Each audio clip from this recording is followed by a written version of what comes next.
से खेलते खेलते पसीना बह जाते, लेकिन मोचने वाला कोई नहीं होते। सिर्फ किसी जंग की तरफ लड़ाई होती है, अस इस लड़ाई के मध्यम में हम प्राणी हासिल सोचते, अपना सोचते, सब परायदान के लिए लड़ाई करते। जिस लड़ाई के मध्यम में हम आगे बढ़ते, एक दिन यही लड़ाई हमारी अंत हो जाती, क्योंकि जिन कागज के लिए हम अपनों बनाते और जिन कागज को हम अपनों हाथों में संभालने की कोशिश करते, लेकिन एक दिन बारी आती जो इन कागज को हम छोड़ के चले जाते। संसार की यह कहानी बहुत ही पुरानी है, लेकिन तरह तरह के बात हम अपने दिलों में लेते। जो ये अर्थों हमारी है, जिन कागज बनाए ये हमारी है, ये महलों हमारी है, ये जमीन सब कुछ हमारी है। एक दिन बारी आती, सब अपने पराये धन जो पाए वो छोड़ के चले जाते। जिसे अपने बनाए घर ले आए और संसार बिगड़ गए। ये सब पुरानी कहावतें जो दौड़ भाग में लड़ाई में हम भूल जाते, और हम भले अपना सोचते रहते, मन के विचार होती है जो कुछ पाए तो अपने हो ही, लेकिन पराये दान जब हाथों में आ जाते तब एक मन में अहंकार पैदाइश हो जाती। जो अहंकार प्राणियों के लिए होती है, और प्राणियों शायद एक दिन बारी आती जब किसी बीमारी प्राणी की आ जाती, जो प्राणी की खेलना चाह जाती, क्योंकि ये संसार है, ये महल शायद बनाए हुई एक धरती में प्राणी जगत की खेल है। लड़ाई के माध्यम में हम अर्थों को तो हासिल कर सकते, अर्थ तो हासिल कर सकते, अपने खुशियां नहीं। आप जब जलाने समय उनके गतिविधि हमें पता नहीं, जो जब जलती जाती और उसकी जब आकार बढ़ती है, तब इंसान के जीवन में जैसे खेल आ जाती।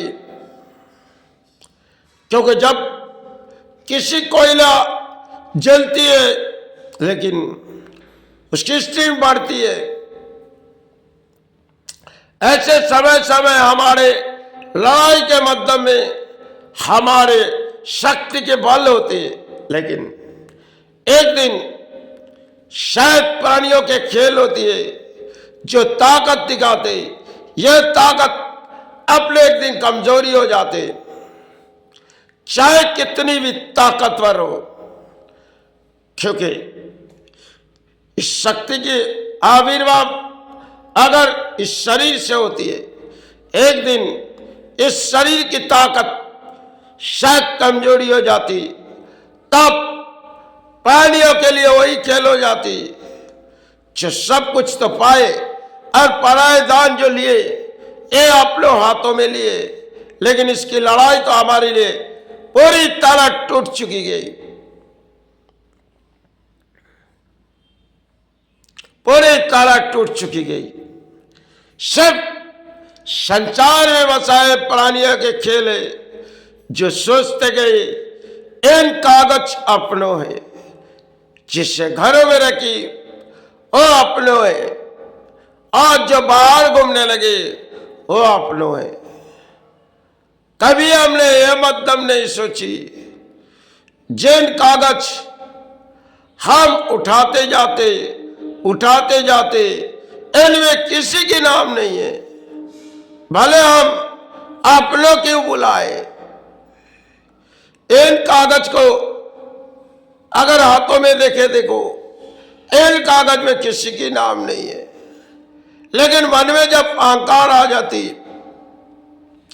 अरे इतनी कागज पाए ये अपनों है, और जो बनाए एक कागज आज हमारे नाम पे बनाए तो कल पायदान किसी और नाम के होगी।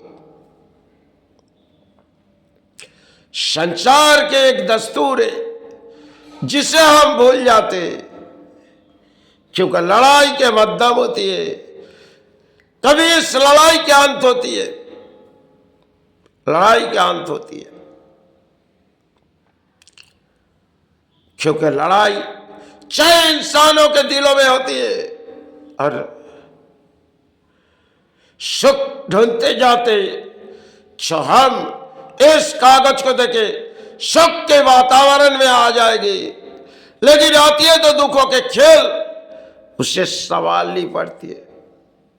सिर्फ ये पुरानी कहावत है जिसे हम दौड़ते वक्त भूल जाते, दौड़ते वक्त भूल जाते।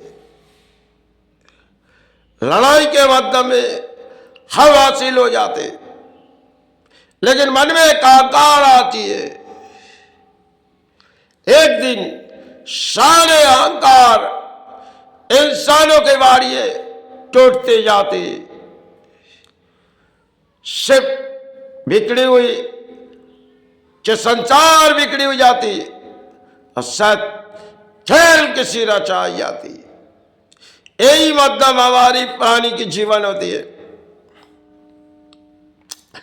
सुख के छाए देखते तो दुख के छाया पड़ते, सुख के छाए देखते तो दुख के छाया पड़ते। ये सब आज के दौर में हम भूल जाते, क्योंकि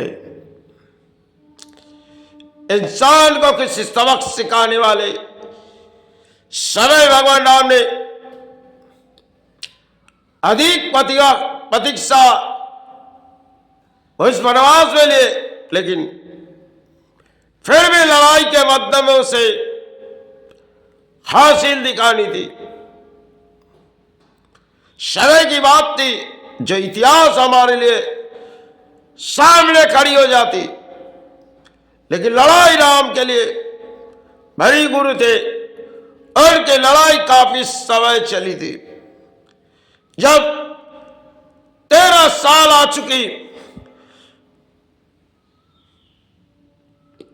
भगवान राम के लिए एक लड़ाई की चुनौती थी, क्योंकि रावण किसी अहंकार के बोली में उड़ाए जा रहे, और भगवान राम ने सहते गए, बारी आई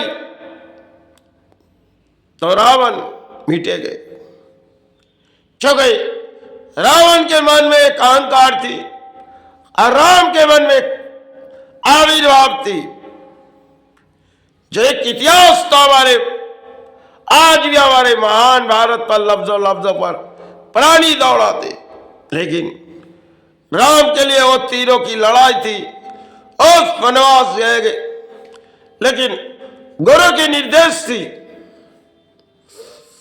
क्योंकि राम जब तुम इस तीर चलाओगे, सोच के चलाओगे, और तीर तुम्हें समय पर चलानी होगी, लेकिन राम ने शुरू में गुरु की निर्देश मानी, जो गुरु इस निर्देश हम पालते जाएंगे, और जब समय बारी आई, रावण ने किसी खेल आचारे, भगवान राम ने सब कुछ देख रहे, भले आंसू बहते जा रहे, लेकिन राम को सही नहीं होगी। जब समय माताओं के उठा ले जाए, राम ने एक रचाई हुई खेल खेल ली, जो रावण, अब तुम्हारी अहंकार इस धरती पर हम मिटाने आए, लेकिन समय के इंतजार करो, तुम्हारी लड़ाई की अंत होगी। भले राम के लिए आंसू बहते गए, लेकिन लड़ाई के जंग में राम के आंखों में आंसू बहते गए, क्योंकि मेघनाथ ने उसके भाई को परास्त बल किए। तब धरती पर राम के लिए थोड़ी आंसू बहते रहे।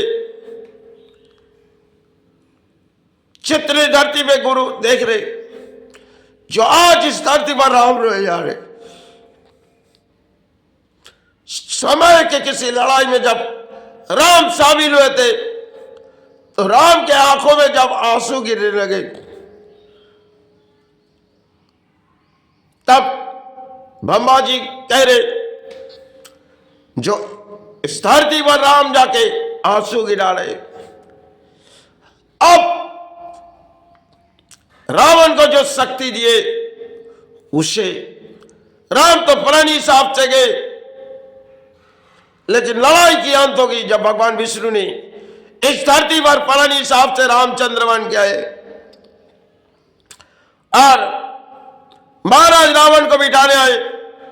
शिव जंग के लड़ाई थी, जब भी सीता माँ आई और लक्ष्मण भैया ने उस वनवास तो बिताए, लेकिन भाई के साथ बिताए और लंबी कहानी उनकी है, लेकिन रावण को बिठानी है। भगवान राम ने हर शक्ति तैयार कर रही, लेकिन कभी भी भगवान राम को रावण के तीरों के बारे में पता नहीं चल रही और मिटाने के लिए बहुत ही तकलीफ रख रहे। राम समय की इंतजार कर रहे। ब्रह्मा जी कह रहे, देखो राम, अब उतरो उसकी भड़ाड़ में, लेकिन भड़ाड़ से निकालो और तीर चलाओ, लेकिन तीर चलाने से पहले उनकी हृदय तोड़ो। तब भगवान राम ने तीरों के बारी में रावण को एक एक शिक्षा दिए। अरण में रावण के वही तीर जो अपनों महलों में पड़े, उसे उस महलों से ढूंढी गई और रावण को तीर चलाए गए। समय के एक इतिहास थी जो हमने दौड़ा है। लड़ाई के मध्य में हम सोचते नहीं, हासिल पाए तरक्की पाए, लेकिन एक इतिहास जो बना की गई भगवान राम ने, उसे तो हम लोग जानते नहीं। उन्होंने किस धरती के लिए लड़ाई किए थे, समय हम प्राणियों को कुछ समझाए थे। एक इतिहास थी, भगवान राम ने आके दिखाए थे। समय जड़ की वो कहानी हमने दौड़ा है। जय गुरु जय।